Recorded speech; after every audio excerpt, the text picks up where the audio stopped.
কলকাতার শীতে সাময়িক ধাক্কা, রাতের তাপমাত্রা বাড়লেও দিনের তাপমাত্রা কম থাকার সম্ভাবনা। আগামী সপ্তাহে তাপমাত্রার পারদ নামবে। বড়দিনে শীতের আমেজ থাকলেও জাঁকিয়ে শীত নয়। বড়দিনে শীতের আমেজ বজায় থাকলেও জাঁকিয়ে শীত পড়ছে না। কলকাতায় শীতে সাময়িক ধাক্কা, রাতের তাপমাত্রা বাড়লেও দিনের তাপমাত্রা কম থাকার সম্ভাবনা। আগামী সপ্তাহে তাপমাত্রার পারদ নামবে। আগামী সপ্তাহে ফের নামবে তাপমাত্রার পারদ। তবে বড়দিনে শীতের আমেজ থাকলেও জাঁকিয়ে শীত নয়।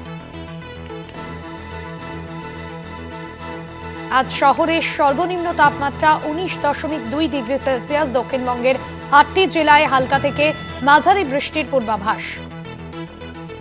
শাশ্বতী রায় আমাদের প্রতিনিধি রয়েছেন ফোন লাইনে। শাশ্বতী, বৃষ্টি কি বাধা হলো শীতের আমেজে? আগামী কয়েকদিন কিরকম আবহাওয়া থাকবে, কি জানা যাচ্ছে হাওয়া অফিস সূত্রে?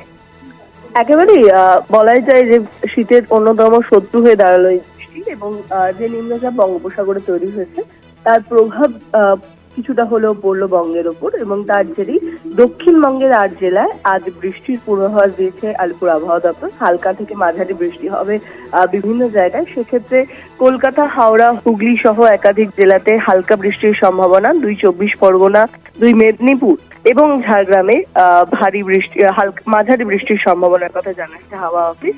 এর সঙ্গে সঙ্গে দার্জিলিং এবং কালিম্পং এই 2 জেলাতেও কিন্তু বৃষ্টি হবে উত্তরবঙ্গের ক্ষেত্রে, এবং দার্জিলিং এর পার্বত্য অংশে তুষারপাতের সম্ভাবনা জারি রয়েছে। এই বৃষ্টি আগামীকালের পর থেকে কিন্তু কেটে যাওয়ার সম্ভাবনার কথা জানাচ্ছে হাওয়া অফিস, এবং সোমবার থেকে আবারও শীত পড়লেও জাঁকিয়ে যে শীত পড়েছিল সেই শীতের আমেজ পেতে কিন্তু বেশ কিছুটা সময় লাগবে।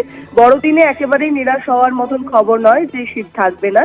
শীত থাকলেও জাঁকিয়ে শীত পড়বে না বলেই জানাচ্ছে হাওয়া অফিস।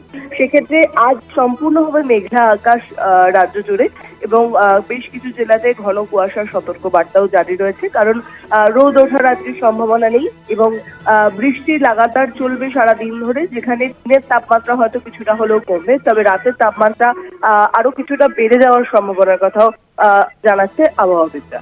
ধন্যবাদ শাশ্বতী।